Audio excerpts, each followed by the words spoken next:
নমস্কার বন্ধুরা, welcome back to my channel. আজ আমি আপনাদের সাথে শেয়ার করব দারুণ স্বাদের বাটা মাছ দিয়ে করলা আলুর রেসিপি। আশা করছি আজকের এই রেসিপিটি আপনাদের অনেক ভালো লাগবে। ভিডিওটি ভালো লাগলে লাইক, কমেন্ট এবং শেয়ার করতে ভুলবেন না।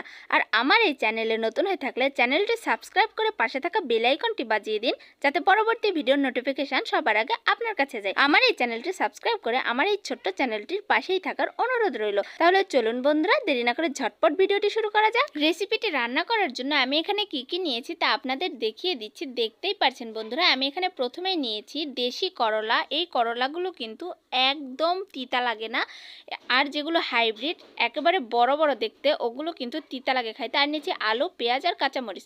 এখন এই সবগুলো আমি কেটে ধুয়ে নেব।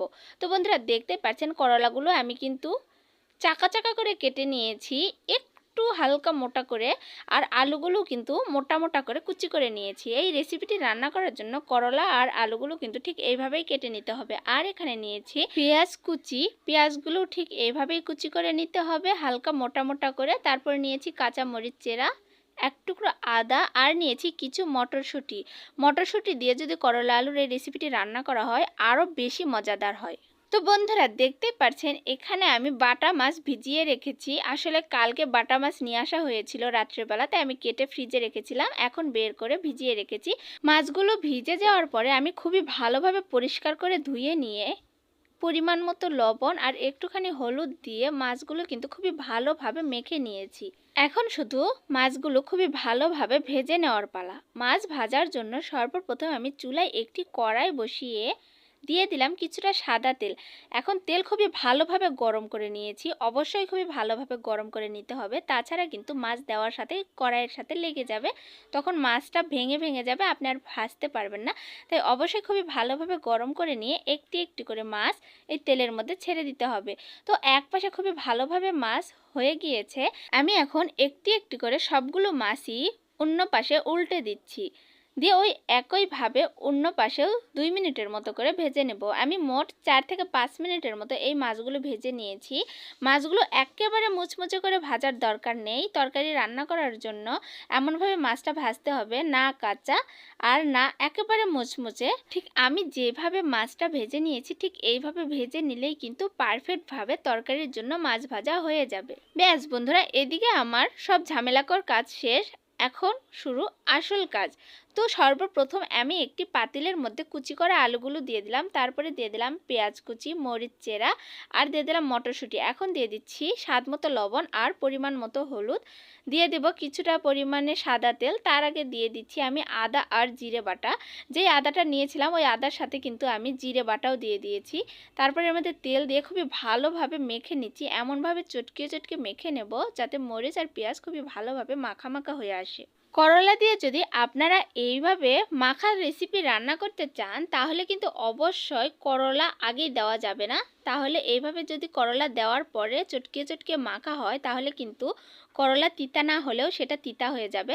তাই অবশ্যই করলা দেওয়ার পর মাখানো যাবে না, শুধু জাস্ট এইরকমভাবে ঘুরিয়ে ঘুরিয়ে দিতে হবে যাতে হালকা করে মাখা মাখা হয়ে আসে, কিন্তু চটকানো যাবে না। তো আমি করলাগুলো দিয়ে দেওয়ার পরে 3 থেকে 4 মিনিটের মতো করে কিন্তু এরকম ঘুরিয়ে ঘুরিয়ে মাখিয়ে নিয়েছি খুবই ভালোভাবে। দেখতেই পাচ্ছেন বন্ধুরা, হালকা করে নাড়াচাড়া করে দিলেই কিন্তু হয়ে যাবে। তো মাখানো শেষ হয়ে যাওয়ার পরে আমি এর মধ্যে দিয়ে দিলাম পরিমাণ মতো জল। জলটা এমনভাবে দিতে হবে যাতে করলা আর আলুগুলো সিদ্ধ হয়ে যাওয়ার পরে এর মধ্যে আর একটুও রস না থাকে, সেইভাবে দিতে হবে। আর বেশিও যাতে সিদ্ধ না হয়ে যায়, বেশি সিদ্ধ হয়ে গেলেও কিন্তু টকটক একটি ভাব চলে আসবে তরকারির মধ্যে, তখন আর খাইতে ভালো লাগবে না।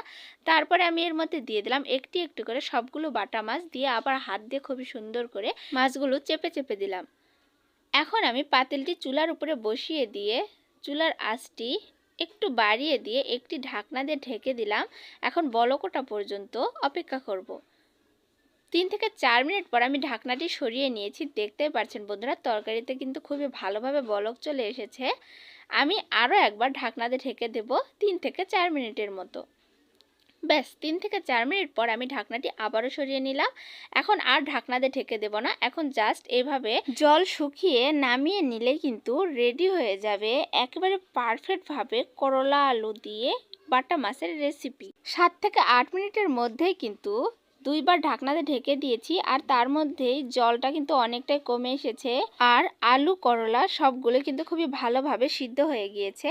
আমি জাস্ট এইভাবে একটু পরপরে পাতিলটা ঘুরিয়ে দিচ্ছি যাতে চারপাশে এক সমান মতো চুলার তাপটা লাগে। তো বন্ধুরা, তরকারিতে কিন্তু আর একটুও জল নেই, সবগুলো শুকে গিয়েছে। আমি পাতিলটি ধরে তরকারিগুলো একটু উল্টিয়ে দিলাম যাতে উপরের তরকারিগুলো নিচে যায় আর নিচেরগুলো উপরে আসে। যে কোনো তরকারি দিয়ে যদি এরকম মাখা রেসিপি রান্না করতে চান তাহলে অবশ্যই তরকারিগুলো রান্নার শেষে একটু এভাবে উল্টিয়ে পাল্টিয়ে দেবেন, তাহলে কিন্তু তরকারিটা অনেক সুন্দর মাখা মাখা হয়ে আসবে আর সেটা খাইতেও কিন্তু অসাধারণ টেস্ট লাগে। বন্ধুরা, তরকারিটি কিন্তু একেবারে পারফেক্টভাবে রান্না হয়ে গিয়েছে। আমি একটু পাতিলটা বাঁকা করে আপনাদের দেখিয়ে দিচ্ছি, দেখতেই পাচ্ছেন জল কিন্তু একটুও নেই। তো বন্ধুরা, আমি তরকারিটা নামিয়ে নিয়ে সার্ভ করেছি, দেখতেই পাচ্ছেন কতটা সুন্দর লাগছে আর কতটা লোভনীয় হয়েছে এই দারুণ স্বাদের করলা আলু দিয়ে বাটা মাছের স্পেশাল রেসিপি। আপনারা একবার হলেও বাড়িতে এইভাবে করলা আলু দিয়ে রেসিপিটি রান্না করে খান, আশা করছি অনেক ভালো লাগবে। আপনার পরিবারের যারা করলা খায় না তারাও কিন্তু খুবই মজা করে খাবে। তো বন্ধুরা, ভিডিওটি আপনাদের কাছে কেমন লাগলো তা অবশ্যই কমেন্টে জানাবেন। ভিডিওটি শুরু থেকে শেষ পর্যন্ত দেখার জন্য আপনাদের অসংখ্য অসংখ্য ধন্যবাদ। দেখা হচ্ছে পরবর্তী ভিডিওতে এরকমই কোনো নিত্য নতুন রেসিপি নিয়ে। ততক্ষণ পর্যন্ত ভালো থাকুন, সুস্থ থাকুন, টাটা বন্ধুরা।